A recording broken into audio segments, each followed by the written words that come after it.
तो hello friends, last video में हम लोग ने क्या देखा था। हम लोग ने हमारे फर्स्ट चैप्टर यानी कॉम्प्लेक्स नंबर वाले चैप्टर को बहुत अच्छे तरीके से कंप्लीट किया था, जहां पे हम लोगों ने सारे एक्सरसाइज को बहुत सारे क्वेश्चन सॉल्व किए थे।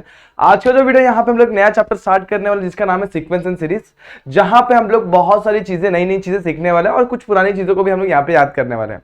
और स्टार्ट करने वाले एक बेसिक सा एक्सरसाइज जो आपका एक्सरसाइज नंबर 1 है इस चैप्टर का, जहां पे हम लोग छोटे छोटे चीजें सीखेंगे जिस तरीके से हम लोग को इन चीजों को फाइंड करना है।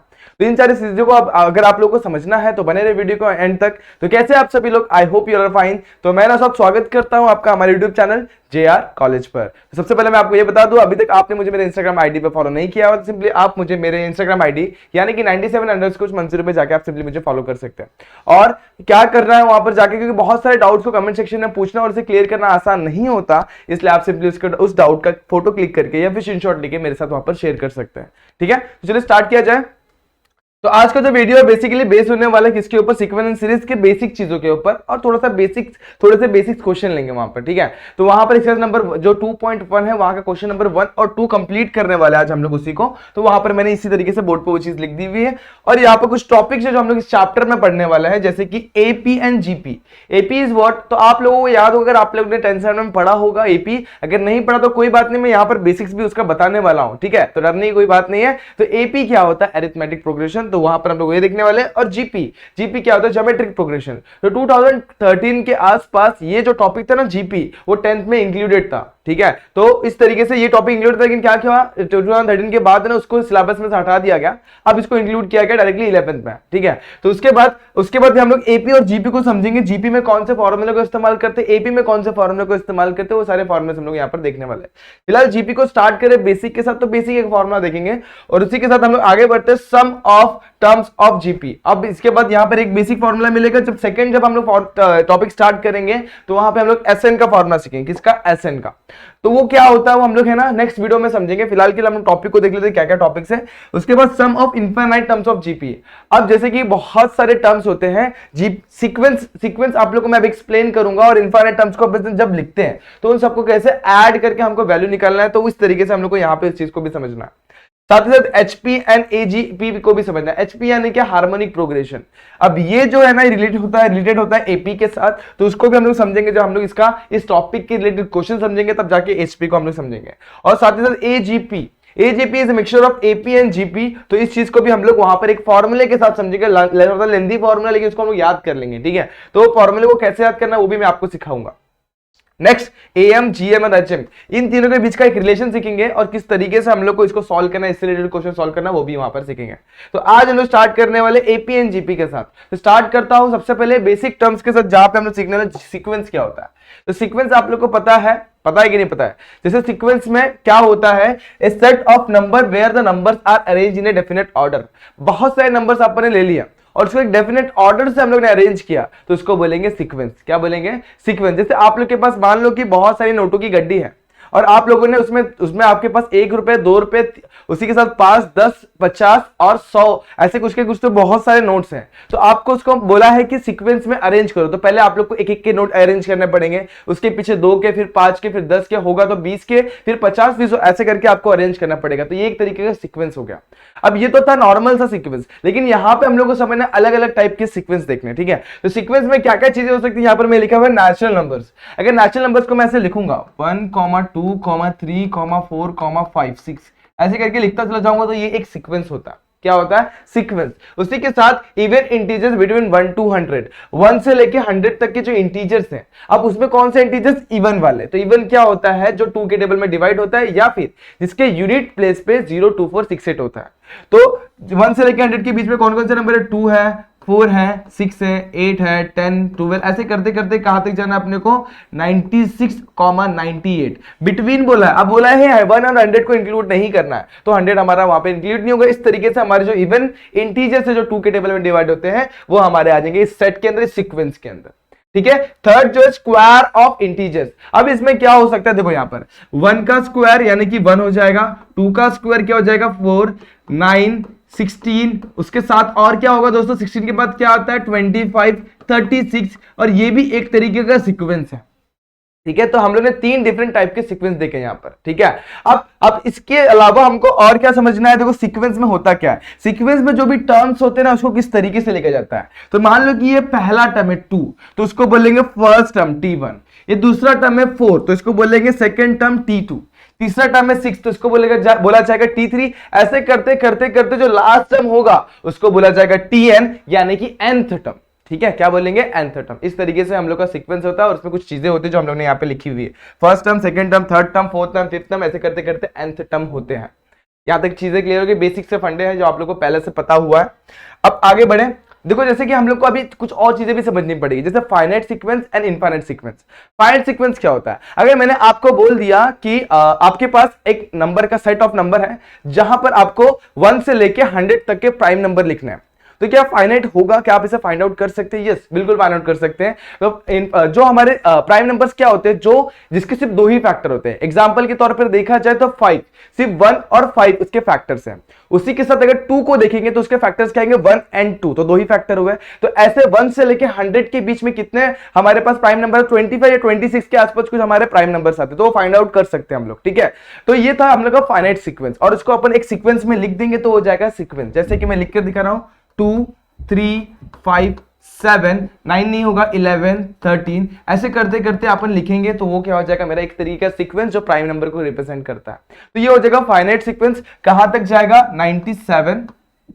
97 तक जाएगा। ठीक है, इस तरीके से मेरे क्या आ जाएंगे, सीक्वेंस। अब ये फाइनाइट सीक्वेंस था। अब उसी के साथ जब फाइनाइट होगा तो उसका उल्टा भी होगा कि नहीं होगा, तो वो होगा इनफाइनाइट सीक्वेंस। तो अगर आपको बोल दिया ऐसा सीक्वेंस लिख भाई कि जिसके अंदर आप लोग को सारे के सारे नेचुरल नंबर लिखना है, तो नेचुरल नंबर स्टार्ट कहां से होता है, 1 2 3 4 5, और कहां तक जाता है भाई, इनफाइनाइट तक जाता है। तो ये क्या हो जाएगा, इनफाइनाइट सीक्वेंस। होप ये चीजें समझ में आएंगी। तो यहां पर अपन ने दोनों चीजों को लिखा हुआ है, देखा जाएगा तो ये नेचुरल नंबर का जो सेट है वो फाइनाइट सीक्वेंस में आता है, और इवन इंटीजर बिटवीन 1 to 100, ये नेचुरल नंबर का जो सेट है वो इनफाइनाइट सीक्वेंस में आता है, और इवन इंटीजर बिटवीन 1 to 100 वो आता है हमारे फाइनाइट सीक्वेंस के बीच में। तो होप ये दोनों फंडे आपके क्लियर होंगे, फाइनाइट और इनफाइनाइट। ठीक है, अब आगे बढ़ते हैं।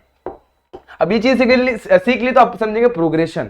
अब किसी ऐसा सीक्वेंस जहां पे एक डेफिनेट प्रॉपर, मतलब डेफिनेट वे में इसको अरेंज किया गया है, मतलब क्या हो सकता है, इसको मैं एक बार रीड करता हूं, ए सीक्वेंस दैट कंटेनिंग और फॉलोज ए स्पेसिफिक पैटर्न, एक पैटर्न फॉलो कर रहा है। क्या फॉलो कर रहा है, पैटर्न। अब बहुत सारे पैटर्न हो सकते हैं। एग्जांपल ऐसा लेता हूं, 1 का स्क्वायर, 2 का स्क्वायर, 3 का स्क्वायर, 4 का स्क्वायर, इस तरीके से अगर मैं लिखूं तो ये क्या हो जाएगा, 1 का स्क्वायर 1 4, उसके बाद 9, उसके बाद ये कितना हो जाएगा 16 25, ऐसे करते करते जो मेरा एक सीक्वेंस होगा ये एक पैटर्न फॉलो कर रहा है, कौन सा, स्क्वायर वाला। उसी के तरीके से अगर मैं क्यूब वाला लिखना चाहता हूं, 1 का क्यूब 1, 2 का क्यूब 8, 3 का क्यूब 27, 4 का क्यूब 64, 5 का 125, 6 का 216, ऐसे करते करते जो भी मेरा सीक्वेंस आएगा ये भी एक पैटर्न है। तो जो भी सीक्वेंस अगर एक पैटर्न फॉलो कर रहा है उसे बोला जाएगा प्रोग्रेशन। क्या बोला जाएगा, प्रोग्रेशन। ठीक है, तो यहां पर हम लोग ने एक चीज तो पहले सीखी हुई है, अगर आपको याद होगा, अरिथमेटिक प्रोग्रेशन। वहां पे हम लोग ने क्या देखा था 10th स्टैंडर्ड में, जहां पर भी सीक्वेंस के बीच में अगर कॉमन डिफरेंस होगा, क्या होगा, कॉमन डिफरेंस, तो उसको बोला जाएगा अरिथमेटिक प्रोग्रेशन। चलो इसको भी फटाफट से समझते हैं बेसिक के साथ, एकदम आसान तरीके से। तो अरिथमेटिक प्रोग्रेशन क्या होता है, if the difference between any term and it's preceding term is constant. Any term और प्रीसीडिंग टर्म मतलब क्या, वो टर्म और उसके पहले वाले टर्म का डिफरेंस क्या होगा, कॉमन होगा, उसको बोला जाएगा उस सीक्वेंस को बोला जाएगा अरिथमेटिक प्रोग्रेशन। चलो समझते हैं। यहां पर मान लो कि मेरे पास एक सीक्वेंस दिया हुआ है, T1 T2 T3 T4 dash dash dash dash ऐसे करके दिया हुआ है। तो यहां पर अगर मैं डिफरेंस निकालूंगा किसका, इस टर्म का और उसका प्रीसीडिंग टर्म यानी कि T1 का, तो T2 माइनस T1 क्या होगा, एक वैल्यू मिलेगी। उसी के साथ अगर मैं T3 माइनस T2 निकालूंगा उसके साथ भी मुझे एक वैल्यू मिलेगी। उसी के साथ मैं T4 माइनस T3 निकालूंगा तो एक वैल्यू मिलेगी। अगर ये वैल्यू और ये वैल्यू और ये वैल्यू तीनों वैल्यू अगर सेम आती है, देखो यहां पर मैंने लिखा T2 minus T1, T3 minus T2 and T4 minus T3, ऐसे करते करते सारी वैल्यूज अगर हमारी इक्वल आती है, कॉमन डिफरेंस, तो वो क्या होगा, एक डिफरेंस होगा किसके बीच का, टर्म्स के बीच का, तो इसको बोला जाएगा कॉमन डिफरेंस। कॉमन डिफरेंस क्या होता है, कांस्टेंट होता है, किसके केस में, एपी के केस में। समझ में आया। तो ऐसे सीक्वेंस जहां में हमारा जो टर्म है और उसके प्रीसीडिंग टर्म का जो डिफरेंस है वो क्या हो, कॉमन हो या कांस्टेंट हो, उसे बोला जाएगा अरिथमेटिक प्रोग्रेशन। ठीक है। तो यहां पर मैंने कुछ एग्जांपल लिखा और आप लोग को बताना है कौन सा एपी में है और कौन सा नहीं। तो पहला देखते हैं, देखो 2 और 5 के बीच का डिफरेंस कितना होता है 3। देखो यहाँ पे 5 minus 2 is what 3, 8 minus 5 is what 3, 11 minus 5 is what 3। तो देखो सबके बीच का डिफरेंस कितना है 3 3 3 है, तो ये एपी में है, राइट दोस्तों। उसी के साथ इसको देखते हैं, 10 minus 4 is what 6, 16 minus 10 is what 6, 22 minus 6 is what 6। तो यहां पर सारी चीजों के बीच का डिफरेंस कितना है 6, तो ये भी एपी में है, ठीक है। तो अब आप लोग की जिम्मेदारी है, चलो इसको मैं फाइंड आउट करके दिखाता हूं। 1/25 माइनस 1/5 इसके बीच का डिफरेंस देखते हैं कितना आता है। चलो बेस सेम नहीं, बेस को सेम किया जाएगा तो 1/25 माइनस 5/25 कितना आ गया डिफरेंस। देखो 1 माइनस 5 इज व्हाट -4/25, तो ये आ गया पहले दो टर्म का डिफरेंस। उसी के साथ साथ मैं लास्ट मतलब सेकंड और थर्ड टर्म के बीच का डिफरेंस निकालता हूं। तो अगर मैं डिफरेंस निकालना चाहूंगा तो अगेन बेस सेम इसको 5 से मल्टीप्लाई करूंगा तो 1/125 माइनस 5/125 माइनस करेंगे तो कितना जाएगा -4/125। देखो ऊपर का नंबर तो सेम आ रहा है लेकिन डिनोमिनेटर में थोड़ा सा डिफरेंस है। तो जब भी ऐसा भी मिल गया तो मतलब कुछ तो भी गड़बड़ है बाबा। तो यहां पर आप लोगों को समझना है कि डिफरेंस सेम नहीं आ रहा दोस्तों। जब भी डिफरेंस सेम नहीं आएगा तो नॉट इन एपी, समझ में आ गया। उसी के साथ इसको देखते हैं, 16 माइनस 4 कितना होगा दोस्तों 12, 64 माइनस 16 कितना होगा दोस्तों, कितना हो जाएगा, यहां से 64 में से 6 किया तो बचा 58, 58 में से 10 किया तो बचा 48, तो कितना हो जाएगा 48। उसी तरीके से इसका डिफरेंस निकालेंगे तो सबके बीच का कॉमन डिफरेंस अलग अलग आ रहा है दोस्तों, डिफरेंस कॉमन नहीं आ रहा, अलग अलग आ रहा है, इसके लिए इसको बोलेंगे this sequence is not in AP. और लास्ट का देखेंगे तो यहां पर भी आप लोग को लग रहा होगा कि एपी में नहीं है, लेकिन चेक करते हैं। Second term minus first term क्या है -3, तो कितना हो जाएगा 2 माइनस ऑफ -3 कितना हो जाएगा 5, 7 माइनस 2 5, 12 माइनस 7 5, 17 माइनस 12 5। तो यहां पर हमें मिल रहा है क्या सीक्वेंस एपी में मिल रहा है क्योंकि कॉमन डिफरेंस है। तो होप एपी का फंडा समझ में आ गया होगा। अब एपी का फंडा अगर आप लोगों को क्लियर है, क्या एपी का चीजें आप लोग को एपी की सारी बातें क्लियर है, तो यहाँ पर एक फॉर्मुलेस देख लेते हैं। फॉर्मुलेस क्या क्या है दोस्तों जरा देखिए, ध्यान दिया जाए। तो यहाँ पर कुछ फॉर्मुलेस होते हैं, अगर सीक्वेंस दिया हुआ T1, T2, T3, dash dash dash dash Tn, तो यहाँ पर एक फॉर्मूला निकल के आता है जहां पे हमारा डिफरेंस क्या होता है कॉमन, वहां पे फॉर्मूला क्या होता है, nth टर्म का फॉर्मूला होता है Tn is equal to a plus n minus 1 into D. अब ये Tn है क्या, मान लो कि मुझे 8th टर्म फाइंड आउट करना है, क्या फाइंड आउट करना है 8th टर्म, तो मुझे फाइंड क्या करना होगा T8 फाइंड करना होगा। यहां पर मैं ध्यान दूंगा तो n की वैल्यू 8 है, a की वैल्यू मुझे कहां से मिल जाएगी, तो मैंने बताया a यानी क्या, a यानी कि फर्स्ट टर्म, a यानी कि क्या होता है फर्स्ट टर्म यानी कि T1, समझ में आ गया। तो a की वैल्यू हमारे पास यहां से मिल जाएगी फर्स्ट टर्म। चलो उसी के साथ n हम लोग को पता चल गया 8 -1 और d हमें पता है क्योंकि एपी है दोस्तों, तो डिफरेंस क्या होगा वो भी हम लोग को पता है। तो यहां से हम लोग T8 की वैल्यू निकाल सकते हैं, 8th टर्म होगा क्या, समझ में आया। तो इस तरीके से इस फॉर्मूला का इस्तेमाल करना होता है। अब Tn का फॉर्मूला तो हो गया, तो कभी कभी क्वेश्चन में कुछ ऐसा लिखा होता है कि आपके पास पूरा का पूरा सीक्वेंस है, ठीक है, और पूरा का पूरा सीक्वेंस है। मान ले कि रो में मैंने 10 बच्चों को खड़ा कर दिया, पहले बच्चे के पास 1 चॉकलेट, दूसरे बच्चे के पास 2, तीसरे बच्चे के पास 3, चौथे बच्चे के पास 4, पांचवें बच्चे के पास 5, ऐसे करते करते मैंने 100 बच्चे लाइन में खड़े किए, बताओ टोटल कितने चॉकलेट हुए। तो ये जरा ध्यान दिया जाए तो पहले के पास 1 है, दूसरे के पास 2, तीसरे के पास 3, तो जरा देखा जाए तो दोनों की मतलब सीक्वेंस जो है ना एपी में कॉमन डिफरेंस आ रहा है। तो यहाँ पर मैं सिंपली एसएन का फॉर्मूला डालूंगा और मुझे क्या मिल जाएगा, मुझे मेरी वैल्यूज मिल जाएगी। फॉर्मूला क्या लगेगा दोस्तों, SN is equal to n/2 2 into a plus n minus 1 into d। अब यहां पर n is what nth term, मतलब n मतलब क्या, जो भी n की वैल्यू होगी कितने सीक्वेंस में नंबर्स हैं। उसी के साथ a क्या होता है फर्स्ट टर्म होता है, d क्या होता है कॉमन डिफरेंस। इसके हेल्प से आप निकाल सकते हैं, या फिर दो और फॉर्मूले मैंने पैटर्न में लिखे हुए हैं, n/2 ब्रैकेट में T1 प्लस Tn, मतलब first term plus last term. यहां पर देखो a प्लस l, a यानी कि फर्स्ट टर्म, l यानी कि लास्ट टर्म। इन फॉर्मूले से भी अपन क्या निकाल सकते हैं, एसएन की वैल्यू निकाल सकते हैं। कंडीशन क्या है, हमारे पास n होना चाहिए, हमारे पास n और a और l होना चाहिए, l यानी कि लास्ट टर्म, ठीक है, समझ में आ गया। इस तरीके से हम लोग क्या कर सकते हैं, एसएन को भी फाइंड आउट कर सकते हैं। तो बहुत सारी चीजें मैंने आप लोग को एपी के बारे में भी एक्सप्लेन कर दी हुई है, मुझे लगता है आपको एपी बहुत अच्छे तरीके से समझ में आ गया होगा, ठीक है। अब बारी है दोस्तों थोड़ा सा एक नया और चीज की सीखने की, तो जिसको बोलते हैं हम लोग ज्योमेट्रिक प्रोग्रेशन। जैसे एपी होता है उसी का बड़ा भाई कौन होता है दोस्तों, जीपी होता है। कौन होता है, जीपी। जीपी में क्या होता है, तो जीपी यानी कि ज्योमेट्रिक प्रोग्रेशन, और इसमें क्या चीजें होती है, sequence T1 T2 T3 dash dash dash dash Tn is in GP यानी कि ज्योमेट्रिक प्रोग्रेशन। कब, जब उसका क्या होगा, कॉमन रैशो होगा, मतलब रैशो क्या होगा, सेम किसके बीच का, उस टर्म का और उसके प्रीसीडिंग टर्म का।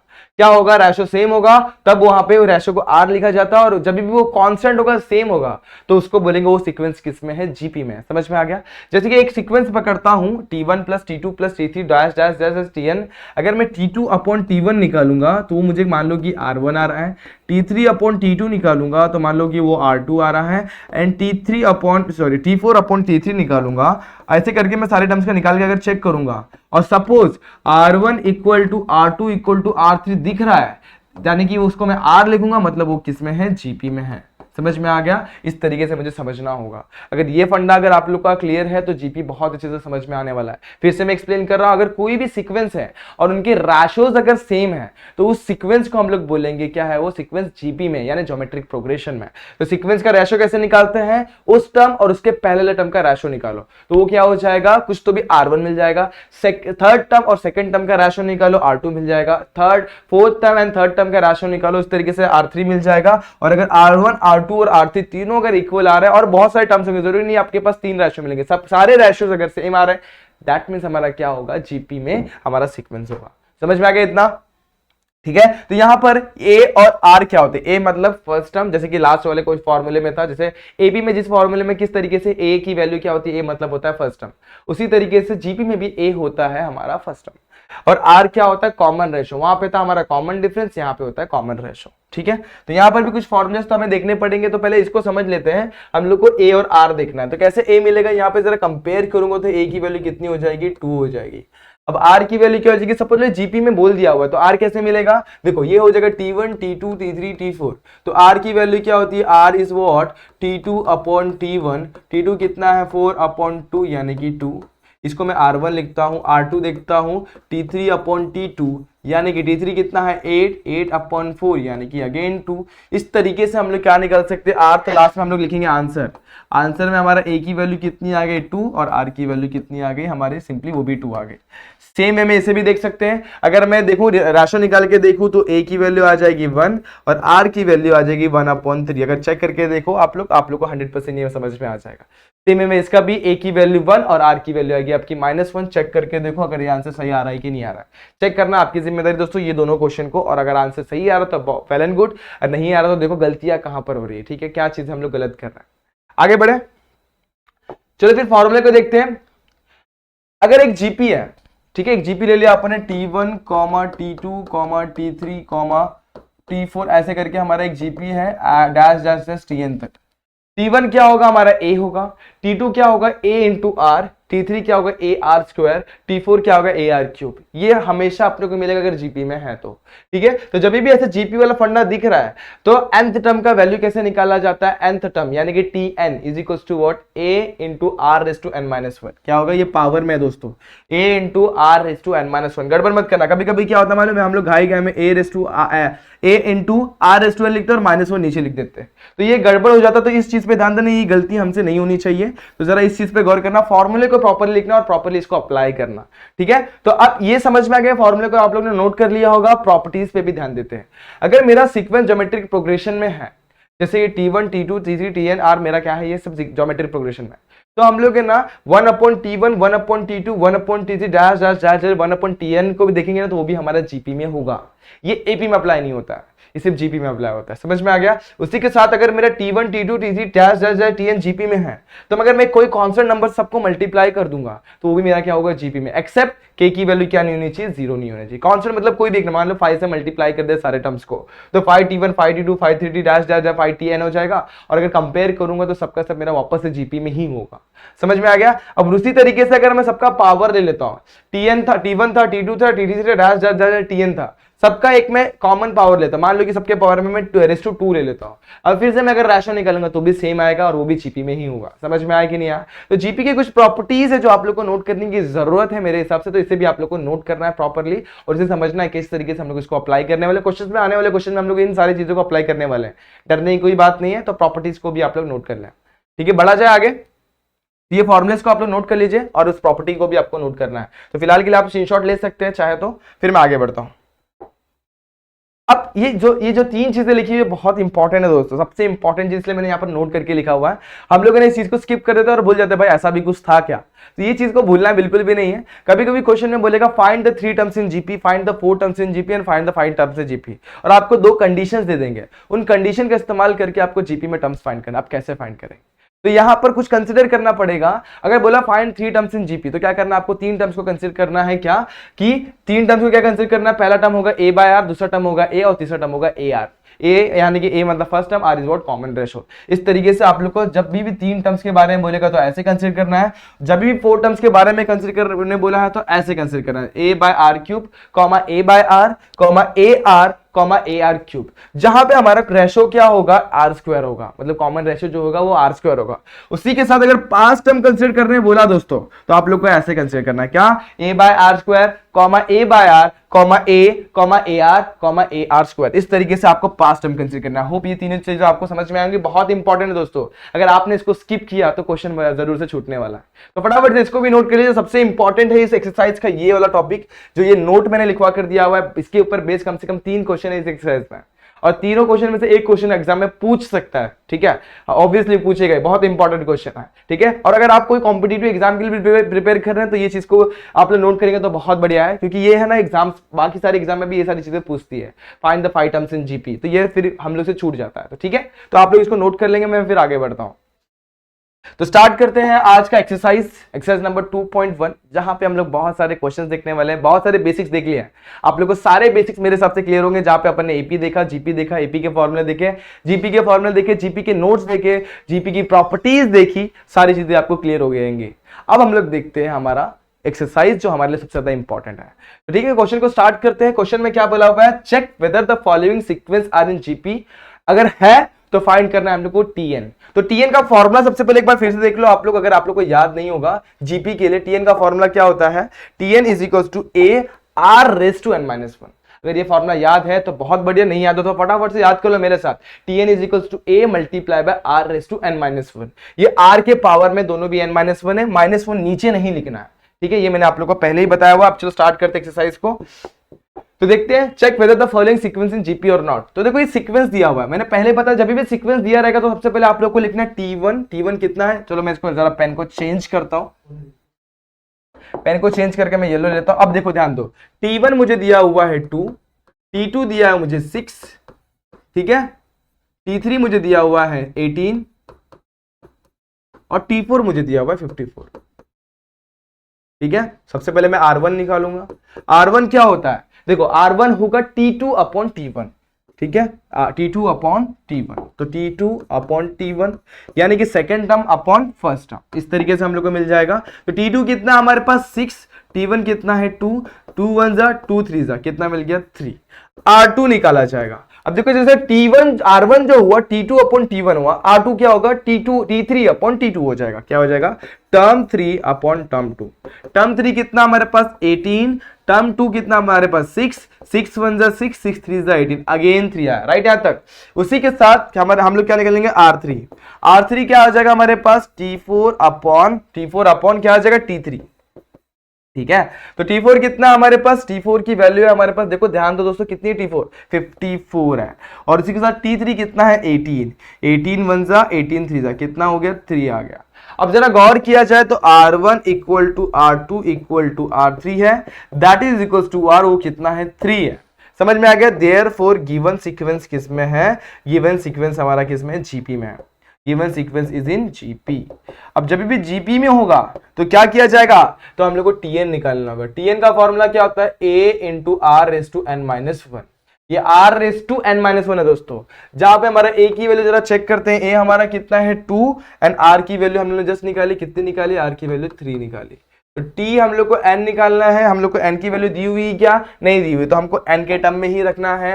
ए की वैल्यू है हमारे पास 2, आर की वैल्यू हमारे पास 3, एन माइनस 1, इतना ही आपको करना है और यही है आपका आंसर।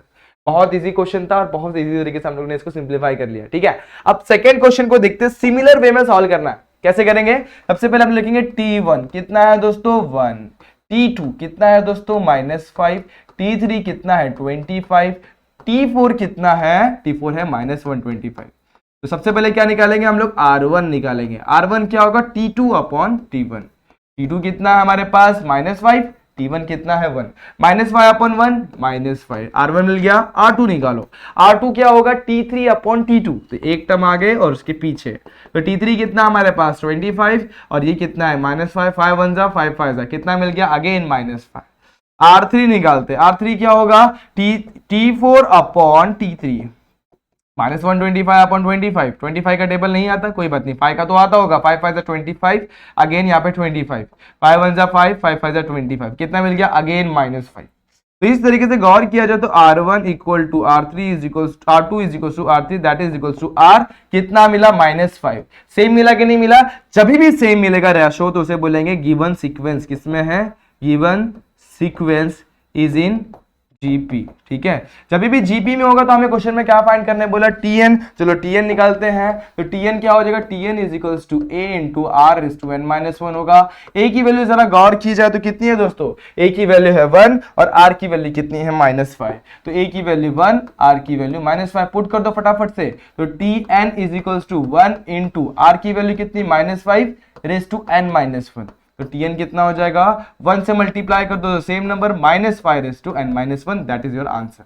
अब n की वैल्यू कुछ भी दे देंगे, उसके हिसाब से हम लोग इसको सिंप्लीफाई कर सकते हैं। अभी यहाँ पे n दिया हुआ नहीं तो इतने पे ही छोड़ देना है। ठीक है, नेक्स्ट क्वेश्चन पे बढ़ते हैं। नेक्स्ट क्वेश्चन क्या है हमारे पास, √5, 1 अपॉन √5, 5 √5, 1 अपॉन 25 √5। चलो इसको चेक करते हैं। तो सबसे पहले क्या लिखेंगे दोस्तों, सेम स्टेप फॉलो करना है। सबसे पहले हम लोग लिखेंगे T1 कितना है दोस्तों √5, T2 कितना है 1 अपॉन √5, T3 कितना है 1 अपॉन पाई √5, ठीक है, T4 कितना है 1 अपॉन 25 √5। तो √5 को देख के डरना नहीं है दोस्तों, बड़ा ही आसान सा फंडा है, R1 निकालना है। R1 क्या होता है, T2 अपॉन T1। अब जरा ध्यान दिया जाए तो T2 है 1 अपॉन √5 एंड T1 है हमारे पास √5। तो इसको जरा सिंप्लीफाई करने में गलती मत करना, अगर गलती करोगे तो सब कुछ खत्म हो जाएगा, फिर आप लोग बोलेगे बर्बाद हो गया। तो बर्बाद नहीं होना है, सिंप्लीफाई करना है। जब डिवाइड का डिवाइड होता है तो डिवाइड वाला नीचे उतरता है। देखो मैंने इसको साइड में कर दिया और ये पहले से नीचे था, इसको मैंने और साइड में कर दिया। देखो क्या किया मैंने, इसको इस साइड उतारा और इसको खसका दिया, धक्का देकर साइड में लिया, तो दोनों भी किस में आ गए, मल्टीप्लीकेशन में। आप लोग क्या करोगे, √5 कैंसिल, खत्म। ऐसा बिल्कुल भी नहीं करना है दोस्तों। √5 मल्टीप्लाई बाय √5 कितना हो जाएगा, हो जाएगा 5। देखो रूट कैंसिल, √5 का स्क्वायर यानी कि 1/5 इस तरीके से आ जाएगा। अगर नहीं समझ में आया तो अगेन मैं यहाँ पे एक्सप्लेन कर रहा हूँ, √5 मल्टीप्लाई बाय √5, जब भी सेम नंबर के साथ मल्टीप्लाई होता है तो उसका स्क्वायर होता है, तो √5 का स्क्वायर यानी कितना हो जाएगा 5, तो यहाँ मुझे मिल गया 5। ये क्लियर हो गया। उसी के साथ आप लोग निकालेंगे R2 क्या होगा, T3 अपॉन T2, T3 कितना हमारे पास 1 अपॉन 5 √5 और T2 कितना 1 अपॉन √5। अगेन देखो √5 यहाँ पर कैंसिल, डिवीजन वाला कैंसिल होता है दोस्तों, देखो ये भी डिवीजन में ये भी डिवीजन में, तो √5 कैंसिल, यहाँ पे सिंपली क्या बच गया 1/5/1 यानी कि 1/5। आगे चलते R3 निकालते हैं। R3 क्या होगा दोस्तों, अगेन सेम फंडा, क्या हो जाएगा T4 अपॉन T3।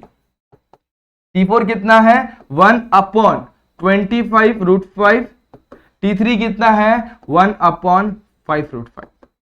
√5 कैंसिल, 5 1 जा 5 5 जा, कितना बच गया अगेन 1/5। तो देखो R1 R2 R3 क्या मिल गया 1/5 1/5 1/5। यहाँ पे लिखेंगे R1 equal to R2 equal to R3 is equal to what R, कितना मिल गया हम लोग को 1/5।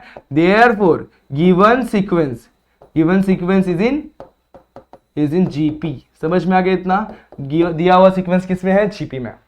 ठीक है, अब जीपी में है तो हम लोग क्या फाइंड करना है, टीएन फाइंड करना है, तो फटाफट से टीएन निकालते हैं। टीएन का फॉर्मूला क्या होता है, a into R is to n -1। A की वैल्यू कितनी जरा चेक करो फटाफट से, ए की वैल्यू हमारे पास √5 एंड आर की वैल्यू कितनी आ गई 1/5। यहाँ पे लिखेंगे √5 एंड आर की वैल्यू कितनी लिखेंगे 1/5।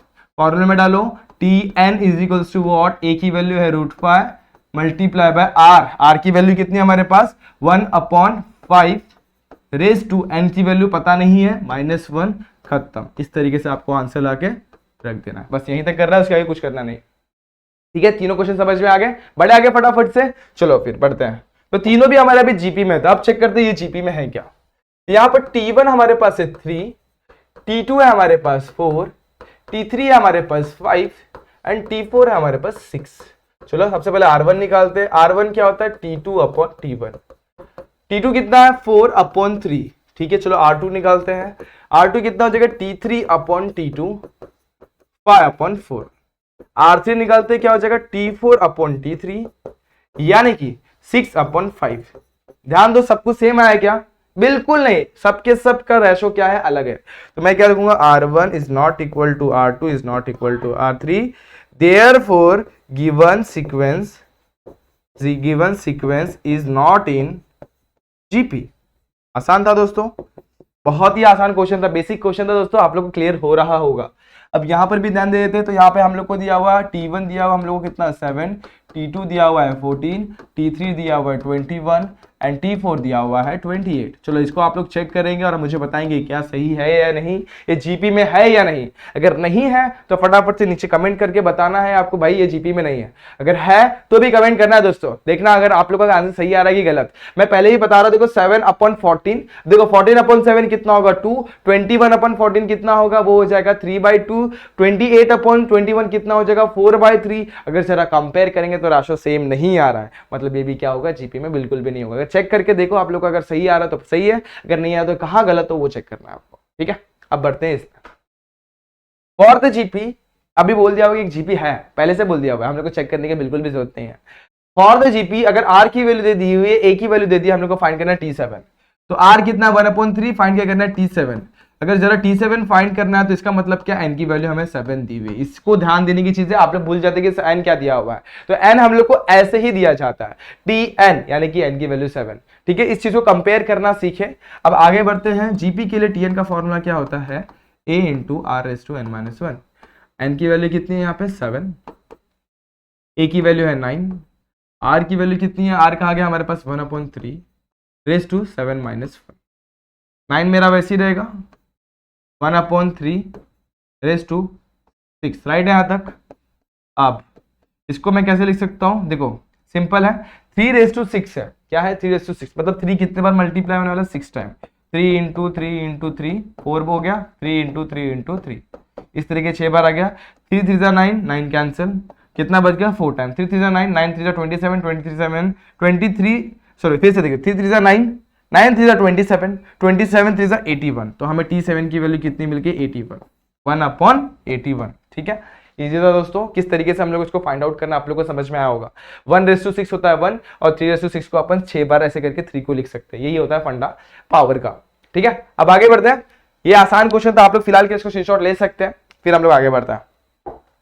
अब इसको देखते हैं, ये क्वेश्चन कैसा है, इसमें हम लोग को T6 फाइंड करना है। सेम वे में A की वैल्यू कितनी दी है 7/243, R की वैल्यू दी हुई है 3, T6 दिया हुआ है, हम लोग को फाइंड आउट करना है। और कंपेयर करूं तो N की वैल्यू हमें दी हुई है 6, ठीक है। अब फॉर्मूला डालो फॉर GP के लिए क्या फॉर्मूला होता है, TN is equals to A into R⁻n-1, ठीक है। A की वैल्यू कितनी है हमारे पास, A है यहाँ पर बिल्कुल है, कितना है 7/243, ठीक है। आगे बढ़ते हैं, R की वैल्यू कितनी है 3, 3/n की वैल्यू कितनी है 6 -1, तो 7/243, R की वैल्यू कितनी हो गई, R की वैल्यू हो जाएगी सिंपली 3/5 हो जाएगी। अब देखो 3/5 कितना होता है अपन चेक करते हैं।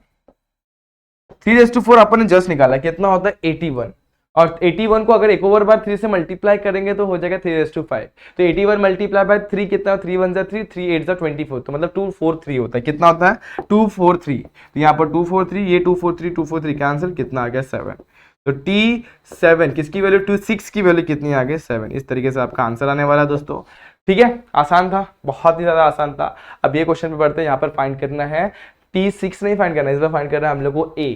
तो कैसे निकालेंगे, सेम फंडा दोस्तों, सेम फॉर्मूला। R की वैल्यू दी है -3, T6 की वैल्यू हमें दी है 1701, A की वैल्यू हमें फाइंड आउट करना है, और कंपेयर करेंगे तो N की वैल्यू कितनी दी हुई है 6 दी हुई है। फॉर्मूला सेम है फॉर GP के लिए क्या होता है, TN is equals to A R⁻n-1, T6 find करना है, A की वैल्यू कितनी है हमारे पास नहीं है, फाइंड आउट करनी है। R की वैल्यू कितनी है -3 रेज टू N की वैल्यू कितनी है, अब देखो N की वैल्यू हमारे पास 6 है, 6 -1, ठीक है। अब T6 की वैल्यू है हमारे पास बिल्कुल है 1701, ठीक है। A raise to -3 raise to कितना हो जाएगा 5, ठीक है। अब इतना तो आप लोग को क्लियर हो गया रहेगा। अब यहाँ पर क्या करना है, -3/5 है, ठीक है। तो मतलब क्या, -3 multiply by -3 multiply by -3 multiply by -3 multiply -3 कितने बार आ जाएगा 5 टाइम, तो -3 को 5 टाइम मल्टीप्लाई करेंगे तो देखो 5 टाइम हम लोग ने जब 3 4 लिया 5 लिया था तो मुझे मिल रहा था 243 मिल रहा था। कितना मिल रहा था? 243। अब देखो यहाँ पे फंडा समझना, -3 होगा तो मुझे मिलेगा 243। अब यहाँ पर प्लस में मिलेगा कि माइनस में मिलेगा? जब भी याद रखना ऊपर होगा इवन पावर तो मिलेगा प्लस में, और जब भी पावर में क्या होगा? माइनस, यानी कि ऑड पावर होगा तो मिलेगा मुझे यहाँ पर माइनस में। तो ये ऑड है कि इवन है दोस्तों? 5 मेरा ऑड नंबर होता है तो क्या हो जाएगा? सिंपली 243। अगर ऐसा नहीं समझ में आ रहा है तो आप लोग ऐसे भी समझ सकते हैं, -3 multiply by -3 multiply by -3 multiply by -3 multiply by -3 मतलब क्या? -3 को 5 टाइम मल्टीप्लाई करना है। 3 3 9 9 3 27 27 3 कितना हो जाएगा? 27 3 81 81 3 कितना हो जाएगा? 243। तो ये मिलेगा मुझे 243 minus minus plus plus minus minus minus minus plus plus minus minus, तो कितना मिल गया? 243 माइनस में मिल गया। लेकिन ये चीज तो अपन है ना, देखो 5 तो बहुत छोटा नंबर है, कभी कभी हम लोग को दिया रहेगा 27 दे दिया रहेगा तो 27 क्या है? अगेन मेरा कौन सा नंबर है? 27 मेरा है ऑड नंबर। तो ऑड नंबर होगा तो याद रखना हमेशा नेगेटिव में ही मिलेगा, और अगर इवन नंबर है अगर तो हम लोग को क्या मिलेगा? पॉजिटिव में मिलेगा। ठीक है, तो यहाँ पर मुझे क्या मिला? 1701 इक्वल टू ए मल्टीप्लाई, यहाँ पर कितना मिल जाएगा? -243। ठीक है, तो ए को मैं वैसे रख रहा हूँ 1701 डिवाइडेड बाय -243। अब 243 का टेबल तो आता नहीं है तो चलो अपन डिवाइड करके देखते हैं। 243 मल्टीप्लाई बाय लास्ट में कितना है? 1, तो 7 से मल्टीप्लाई करके एक बार चेक करते हैं। 7 3 21, 2 यहाँ पे 7 4 28, 28 प्लस 2 30, 7 2 14, 14 प्लस 3 70, तो 1701 आ रहा है। अब आप लोग बोल रहे हैं तो आपने सर पहले से आंसर याद कर लिया है? बिल्कुल नहीं, मैंने क्या किया? 3 को चेक किया लास्ट में 3 आ रहा है तो 3 का टेबल मैंने पढ़ा, और 3 के टेबल में एक बार कहीं ना कहीं 1 आता है। याद करो 3 के टेबल में 1 कब आता है? लास्ट में। 3 7 21, इसलिए मैंने यहाँ पे 7 से मल्टीप्लाई करके देखा। समझ में आ रहा है कि नहीं आ रहा है? उसी तरीके से आप लोग आपका दिमाग इस्तेमाल करके इस चीज को डिवीजन कर सकते हैं। यहाँ पे सिंपली आप दोनों को 3 से पहले काटो, फिर इससे 3 से काटो तो बहुत लेंदी हो जाएगा, तो आप लोग डायरेक्टली कैंसिलेशन करेंगे। 3 1 3 243 और 243 7 सा, तो नीचे माइनस है तो ए की वैल्यू कितनी मिल जाएगी हमें? -7। ठीक है, तो ये फंडा बड़ा ही ईजी था, आप लोगों को ये क्वेश्चन समझ में आ गया होगा। समझ में आज स्क्रीनशॉट ले लो फटाफट से, फिर मैं आगे बढ़ूं।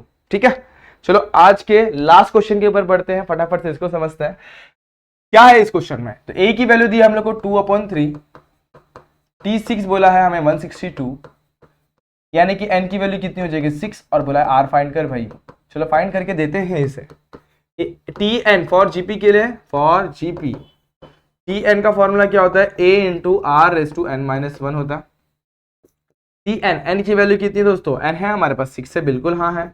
a की वैल्यू 2/3, r की वैल्यू है हमारे पास नहीं, फाइंड आउट करना है, रेस टू n-1। ठीक है, यहाँ तक क्लियर है?